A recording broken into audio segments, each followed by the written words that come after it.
মধ্যপ্রাচ্যে উত্তেজনা আরও তীব্র রূপ নিয়েছে। প্রতি ঘণ্টায় যুক্তরাষ্ট্র ও ইসরায়েলের যৌথ হামলার শিকার হচ্ছে ইরান। রাজধানী তেহরান সহ বিভিন্ন শহরে দফায় দফায় বিমান হামলায় কেঁপে উঠছে গুরুত্বপূর্ণ সামরিক ও সরকারি স্থাপনা।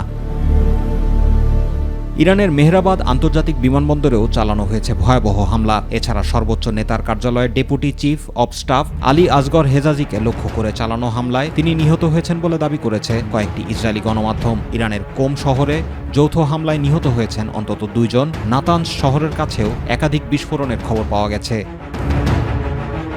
যুক্তরাষ্ট্রের সেন্ট্রাল কমান্ড জানিয়েছে, অভিযানের শুরু থেকে গত এক সপ্তাহে তেহরানের 43টি যুদ্ধজাহাজ ধ্বংস করা হয়েছে। ট্রাম্প বলেছেন, ইরান নিঃশর্ত আত্মসমর্পণ না করা পর্যন্ত যুক্তরাষ্ট্র তাদের সঙ্গে কোনো চুক্তি করবে না। এদিকে ইরান ড্রোন ও ক্ষেপণাস্ত্র দিয়ে ইসরায়েল ও উপসাগরীয় অঞ্চলের বিভিন্ন লক্ষ্যবস্তুতে হামলা চালিয়ে যাচ্ছে।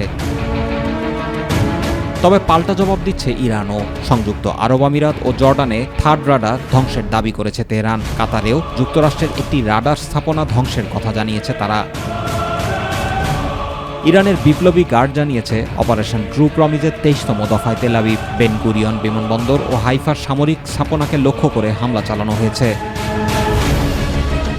ইসরায়েলের প্রতিরক্ষা বাহিনীর দাবি, শুক্রবার মধ্যরাত থেকে ইরান থেকে ইসরায়েলের দিকে অন্তত 5টি ব্যালিস্টিক ক্ষেপণাস্ত্র ছোড়া হয়েছে। যদিও তেল আবিবের দাবি, এসব হামলায় বড় ধরনের হতাহতের ঘটনা ঘটেনি।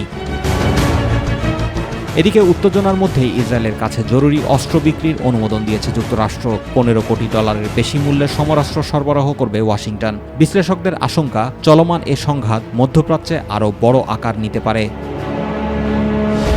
জুবার রহমান, মাই টিভি নিউজ।